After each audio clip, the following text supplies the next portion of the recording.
Shalom, everybody. Peace and blessings. So, today we're going to be reacting to a very famous, well known figure within the so called black community by the name of Dr. Umar Johnson. This video entitled My Problem with Religion in the Black Community. Now, the term religion is used pretty frequently. It's used a lot, with a lot of people not knowing the original intentions of the word. The word religion actually comes from the Latin word religere, just means to essentially bind together, right? Obviously, binding people together within certain spiritual beliefs, moral beliefs, and ethics, right?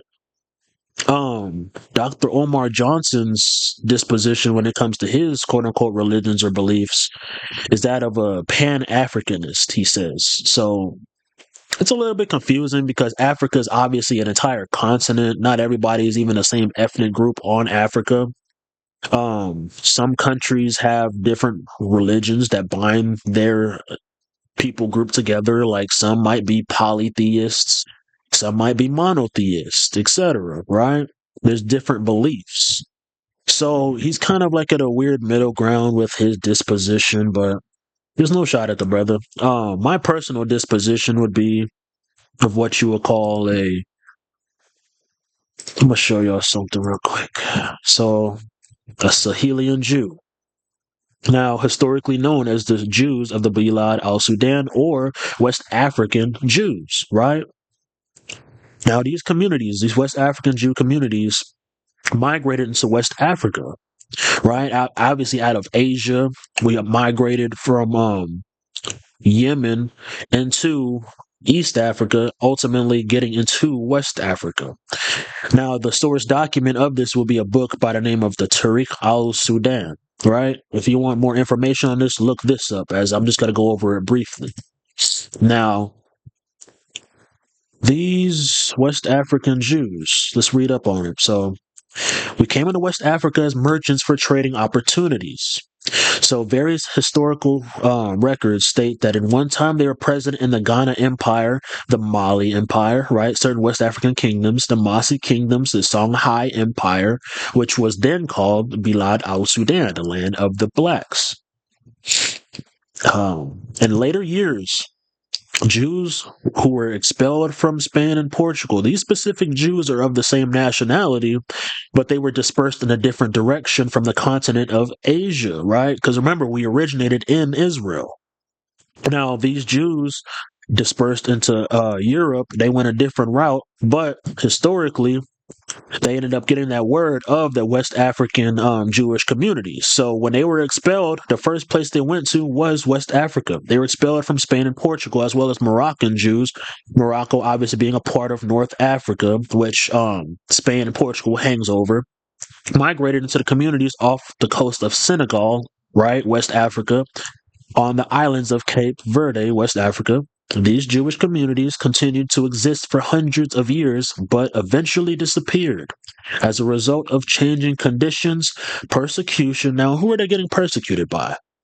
Now, these Jews that were living in Europe, Spain, and Portugal, this, everybody that is familiar with history knows about the Spanish Inquisition. They were forcing these Jews into Roman Catholicism. Right?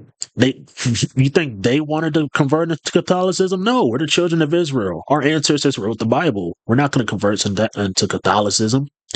So rather than letting us do our culture while they do their culture, they pretty much felt the need to have some kind of compulsion for us to do what they do. So in 1452, Pope Nicholas V, he pretty much ordered a decree known as the Papal Bull, which, fought to subjugate and conquer those rising against the Catholic faith and struggled to extinguish the Christian religion, right? This is very serious because who are the main people within the transatlantic slave trade? Huh? Spain and Portugal. Now you know it's from propaganda, it's for religious reasons, because we were the main people fighting against this Catholicism that they were trying to spread about, this universal religion where They don't even teach the Bible in its fullest, right? It's corrupt. It's very, very corrupt. And we're the children of Israel, so of course we're the main people contending against them. So that's a form of persecution. Then in West Africa, we had persecution from the Sunni Muslims, led by a man by the name of Sunni Ali. He's the founder of the Songhai Empire. Sunni Ali is the conqueror of the former Zhuwa dynasty, which was established by these Sahelian Jews, right? Just a little bit of food for thought on my personal disposition, right? But just because me and Dr. Omar obviously don't have like the same beliefs or whatever, I'm not going to have any prejudice against the brother. I can't have any prejudice against the brother because if I saluted only my fellow believers, what more would I be doing than others, right? Do not even the other nations do the same? If I were to only do good unto my brother because he does good unto me, what good do I have? What reward do I have? Do not even the tax collectors do the same, right?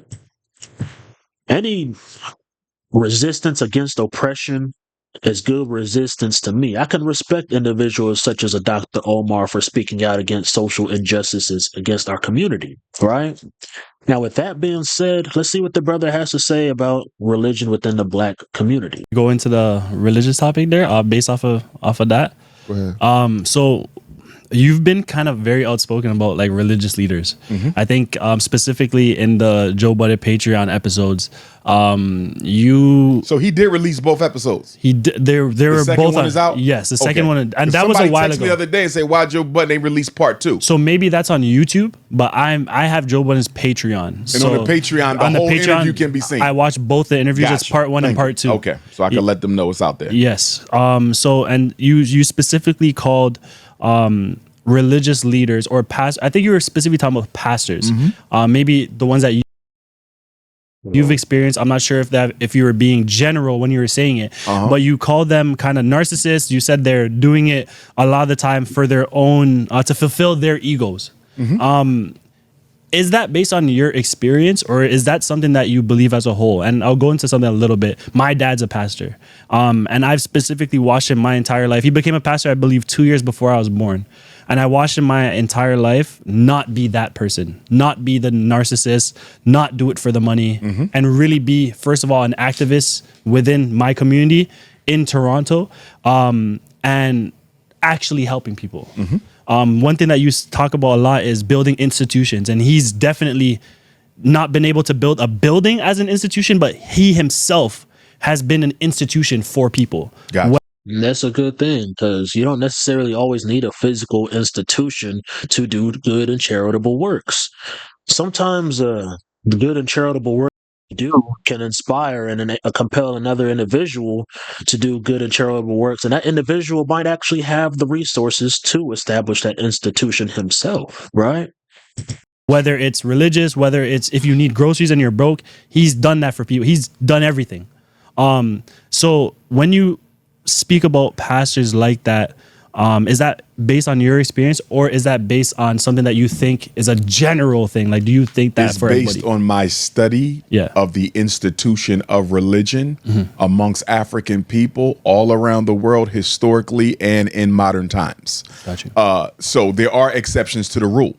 Okay, my 4 times great grand uncle, a gentleman by the name of Bishop Henry. Excuse me, I'm confusing Bishop Henry Turner with Bishop Alexander Wayman. Okay, so Bishop Alexander Wayman, who is the 7th bishop under Richard Allen in the African and Methodist Episcopal Church. That is my 4 times great grand uncle. Okay. My 3 times great grandfather was married to his niece, my grandmother Annie Wayman. Okay, he was a manager of the Philadelphia Underground Railroad. He fought against slavery. I believe he helped recruit for the Civil War. He was a preacher. Bishop Henry McNeil Turner was a race man and a preacher. Most of my Pan-Africanist forefathers were pastors. Henry Highland Garnett, pastor. Alexander Crummell, pastor. Henry McNeil Turner, pastor. Edward Wilmot Blyden, pastor. You follow me? Yeah. So I don't have an issue with the church because my Pan-Africanist forefathers were of the church. Yeah. My issue is the way in which the black church has been reconstructed in modern time, right? into an institution of exploitation, no longer an institution of salvation. In other words, pastors and politicians are no longer what they used to be for black people in this world, right? And when you look at the church, it almost deifies poverty. It almost deifies powerlessness. The way in which religion is taught to black people makes them comfortable being oppressed. It no longer has a revolutionary spirit because remember, religion was at the heart of the Haitian Revolution, but it was African religion. Dr. King was a pastor. Malcolm was. Hold on.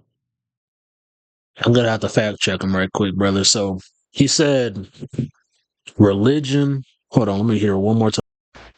Religion was at the heart of the Haitian Revolution, but it was African religion. Absolutely not. So within the Haitian Revolution, the main leaders, two main leaders was Lusant Louverture and what's the other brother's name? I believe his name was like John Jacques Dessalines, right? So John Jacques Dessalines and Louverture were both Catholics. Actually, they they were Roman Catholicism, but since they were educated, they actually understood the revolts, the revolt stories, the stories of the slave revolt within Scripture, which enabled them to revolt against the French armies against them. Right. Um, One would try to say that voodoo led the Haitian revolt, but actually, it didn't really come into super fruition until after the death of John Jacques Dessalines. You're not going to really see any valid or reliable source claiming that John Jacques Dessalines nor Lusant Louverture were both practicing voodoo. Dr. King was a pastor. Malcolm was a Muslim. You see, so we've seen where religion was used as a revolutionary force. But how long has it been since we've seen religion be used as a revolutionary force? In my opinion, religion.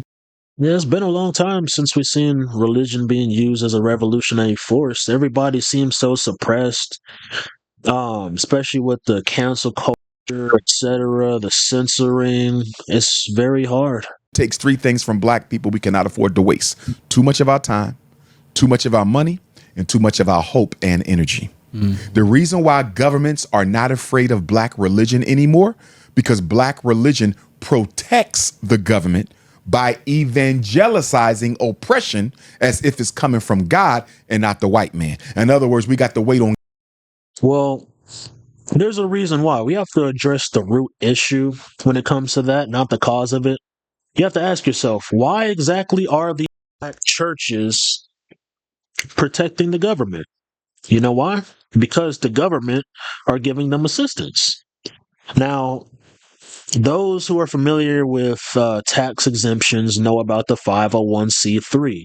The 501c3 is for nonprofit organizations like schools, for example, right? Schools are a nonprofit tax exempt organization. And churches and religious institutions didn't really become a part of this tax exempt organization until 1954 through Lyndon B. Johnson. Right? Let's read about this. So, churches were only added into the Section 501c3 of the tax code in 1954. We can thank Senator Lyndon B. Johnson for that, who was no ally of the church, as a part of a political agenda. Johnson had it in mind to silence the church and eliminate significant influence the church always had on shaping public policy, right? You notice how Dr. Omar had stated how his forefathers in the past were actually speaking out against these issues, how he gave them the exemption, and how it's because they didn't have the 501c3 during that time. Dr. Omar's like what, like about 50 or so? So he was born within the 1970s. So obviously generations before him, only one generation before him actually, this 501c3 didn't even exist. So let's read up a little bit more on it, right? Although Johnson preferred this as a quote unquote favor to the churches, the favor, quote unquote favor, came with strings attached, more like shackles, right? One need to one need not to look far to see the devastating effects. Let me see. The 501c3 acceptance had to the church and the consequent restrictions placed upon the 501c3 church. 501c3 churches are prohibited from addressing in any tangible way the vital issues of the day. For a 501c3 church to speak openly, to speak out or organize an opposition to anything that the government declares legal, quote unquote legal, right? Because some things are declared quote unquote legal, but aren't even really morally right, even if it's immoral, i.e., abortion, i.e., homosexuality. The church will jeopardize its tax exemption status, right? All the things that Dr. Omar would normally speak out against, if the church were to try to speak out against those specific topics, those specific issues, if they were to address it, they're pretty much have the possibility to lose their tax exempt status. We just got to keep it a buck. That's pretty much a big root issue of why a lot of the doctrine has been suppressed within churches.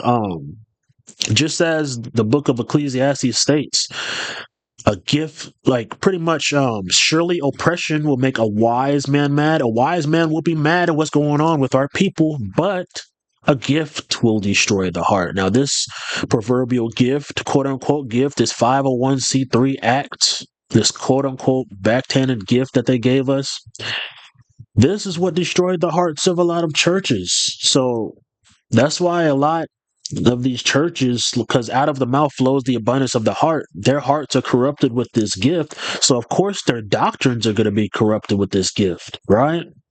They're compromised due to government intervention. On God to fix our problems as opposed to rising up against the white power structure and crushing it.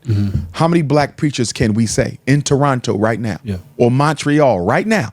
How many pastors can you look to that are fighting against the miseducation system in Canada, fighting against, and I've seen the unemployment, fighting against the mass incarceration. It's almost like here in America. It definitely is. Look at the major problems we have in Canada. Show me a black church that's at the forefront, not participating, because anybody could go to a meeting. Anybody could join a march. Anybody could show up to a press conference. Show me a church that's at the forefront. I'm the leader. We're going to fix these schools. I'm the leader. We're going to get economic justice. You can't find them, just like we can't find them here, just like you can't find them in Africa. The black church. Yeah, because unfortunately, just like we read, their influence has been compromised. It's very limited on what they could do, or else they could jeopardize their tax status. Church is no longer a vanguard organization. It is a parasite. It is a spiritual parasite until it goes back to its traditional role. Remember now, historically, we fought the KKK through the church. We got jobs through the church. We buried our dead through the church. Life insurance through the church. The black church was the Walmart of the black community. Listen, the more subscribers we have, the better the guests get. So please hit subscribe. Let's get back into the show. Whatever you needed, they had it. What happened to that? The black church is now serving itself. It's no longer serving God. And do you believe that, is that specifically with Christianity, or do you think that All other of them religions are as well? parasitic. Got Now, you. Christianity is the most capitalist minded of the religions. Okay. Islam is not as capitalist minded, but guess what? It is still anti-revolutionary. It is still anti-African culture in many regards. I was raised Muslim. Philadelphia has the largest percentage of African-American Sunni Orthodox Muslims in the United States. Dearborn has the most Muslims overall, but they Arab. If you're dealing with American Africans, non-Nation of Islam, Orthodox Muslim, Philadelphia has more than any city in America. I was raised in it. I was raised in the very masjid that I believe the Nation of Islam used to own. You understand? Before W. Warithuddin Muhammad took over his father's organization, shut that down, and came with the American Muslim movement. I was raised in one of those mosques. You understand? But I had to walk away because I saw how we completely ignored black people's problems. We completely ignored black culture. We completely ignored the black reality. It was all Islam. Learn your Arabic. And I'm like, I'm a practicing Arab. I'm not practicing Islam. I'm practicing Arabism. I mean, he has a very great point. Even within their own book, the Quran, right? The Quran, this is I'm gonna start it. Where am I? Surah 5 and 43, right? So remember how I first started out by addressing the Jews of the Tariq al-Sudan, within the Tariq al-Sudan being the source document, these Sahelian Jews, these West African Jews. So remember, why in the world will we come to Arabs when we have our own culture? We have the Torah, right? This is the Quran right here. So, but how is it that they come to you for judgment while they have the Torah, in which is the judgment of Allah, which they call God, which is just universally just means power. Even in Hebrew, the word Allah or Allah, which goes into the term Elohim, just means power, right? It's the judgment of God. Then they turn away even after that, but those are not, in fact, believers. If you turn away from the Torah, which is our book, you're not, in fact, a believer, right? Showing the superiority of our law. Indeed, we sent down the Torah, which is a guidance and light, meaning our book, our culture is the guidance and light. What in the world would Dr. Omar, why would he want to follow an Arab, right? The prophets who submitted to Allah judged by it for the Jews, as did the rabbis and scholars by that which they were entrusted by the scripture of Allah. Right? This basically just showing to you that we have the guidance, we have the light. There would be no reason for Dr. Omar to assimilate with the people who are supposed to be learning from us, right? Why do I got to learn Arab language to worship God? Why do I got to eat like the Arab to worship God? Why do I got to dress like the Arab to worship God? This is not the worship of God. This is the deification of Arabic culture. And that's why I walked away from it. And now African spirituality is my foundation. But that would have never happened had I never go to Africa in 2005 and go into that Goree Island slave dungeon. And them ancestors literally grabbed me that day. And I went through a whole spiritual renaissance in my hotel room, literally that day. Yeah. And that's what brought me to African spirituality. I speak in churches all the time. I have nothing against the church. There are some who do some good things. Yeah. But as a system, black religion, I don't care if you're talking Islam, Christianity, Judaism, black religion as a whole, Seventh-day Adventists, Jehovah's Witnesses, even African spirituality to an extent. They have pushed colorblind philosophy on black people to our own detriment.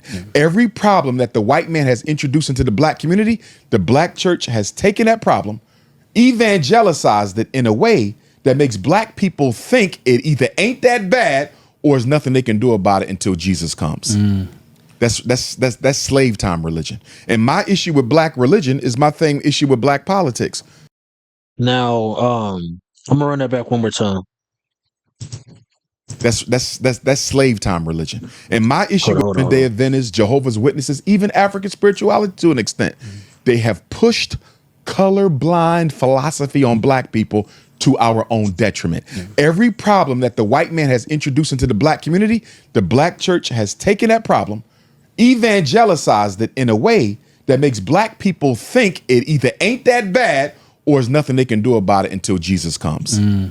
That's slave time religion. And my Yeah, true. So they do a lot. They just preach a lot of faith, but a lot of them don't really harp upon the fact of works, that you actually do good works within your community, right?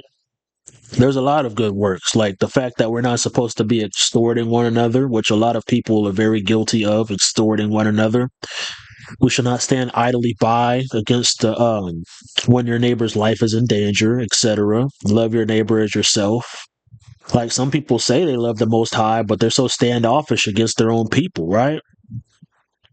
issue with black religion is my same issue with black politics.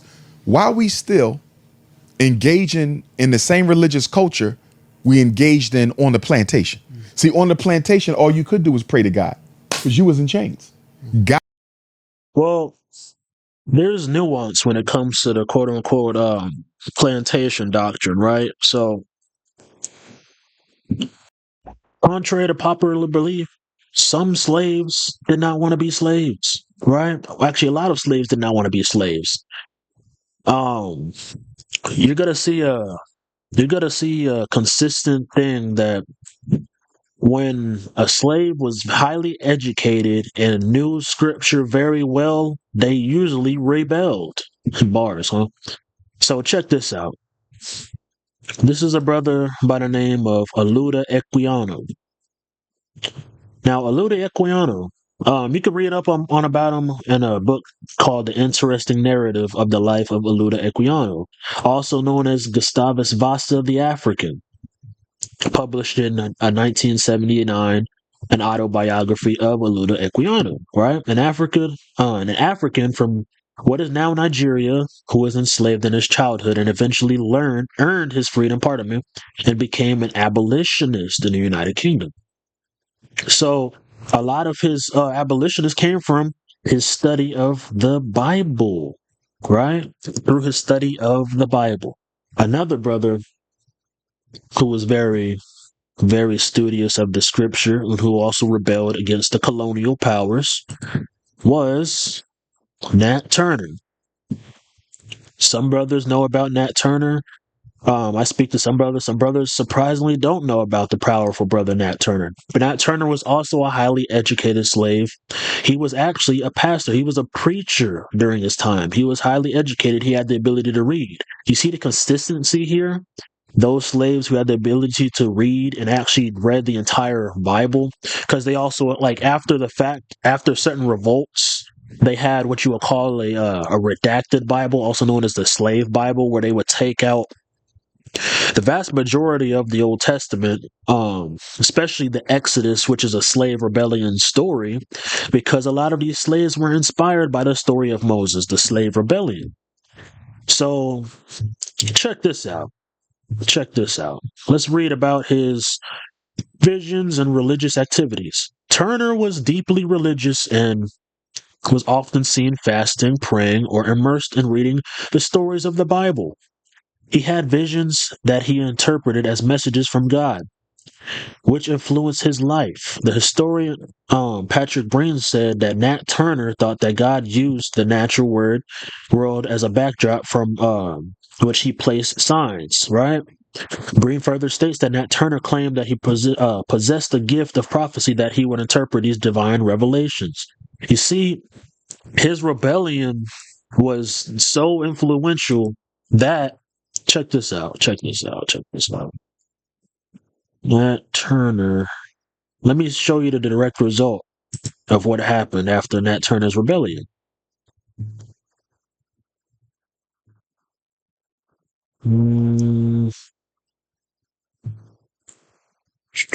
So, because Turner was educated and a preacher, right? He was very, very smart. If you read up about him, Southern state legislatures passed new laws prohibiting the education of enslaved people and free blacks, right? They wanted to keep us dumb.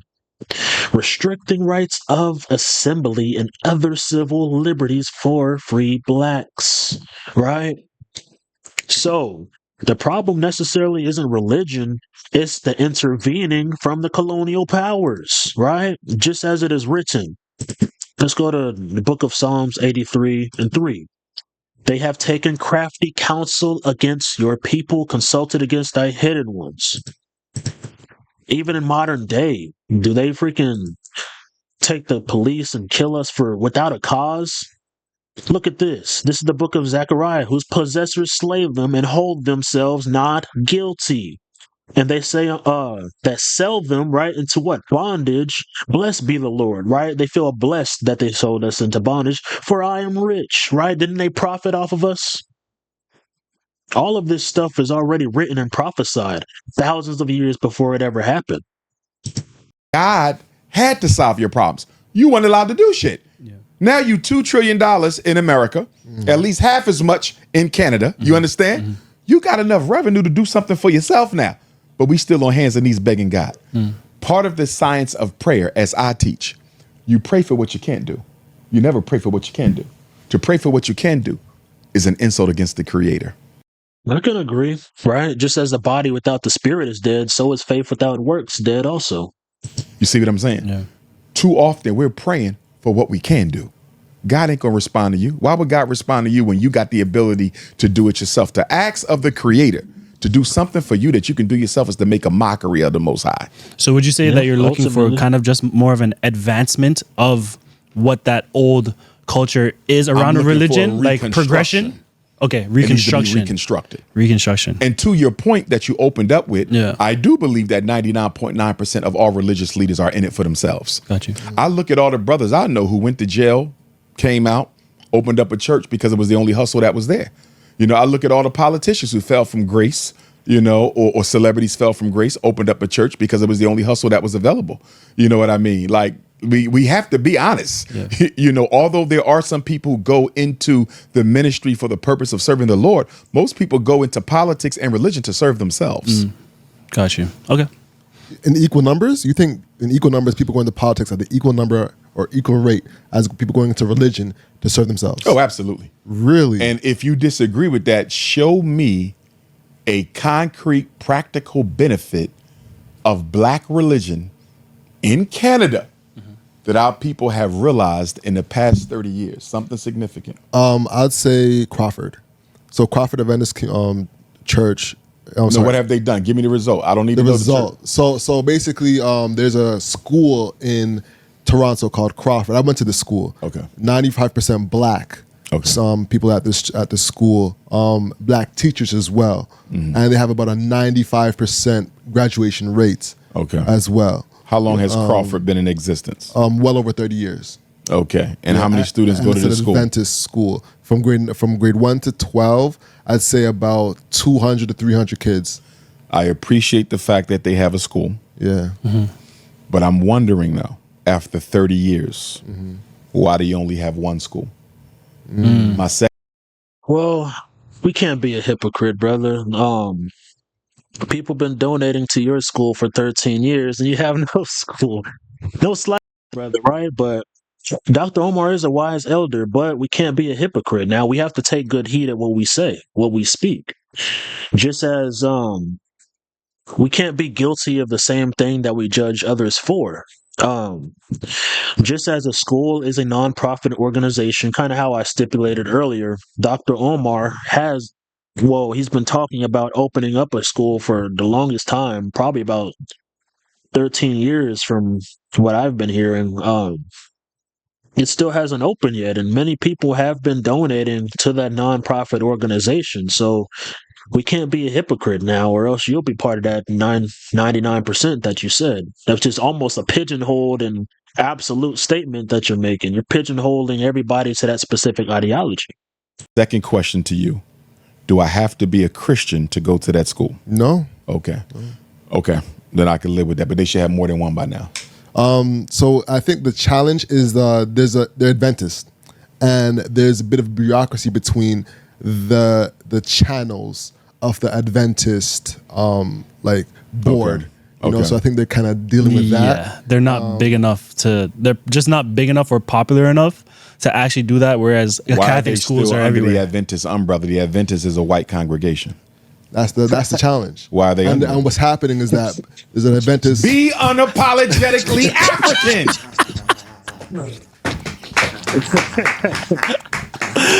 Facts. Facts, yeah. Facts. Yeah, they're dealing with that right now. Shout out to Crawford. Shout out to everybody who went to Crawford.